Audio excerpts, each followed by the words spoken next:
એવા ધામને પામવા કાજ અવસર મૂલ્ય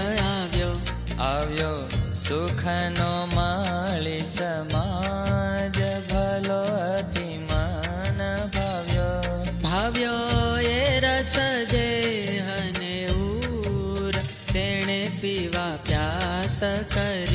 કરી દેહ બુદ્ધિ વળી દૂર એક ઉર રાખ્યા હરી વિના રાખ્યો નહીં કાય અસત્ય જાણી આપે વિચારો અંતરમાં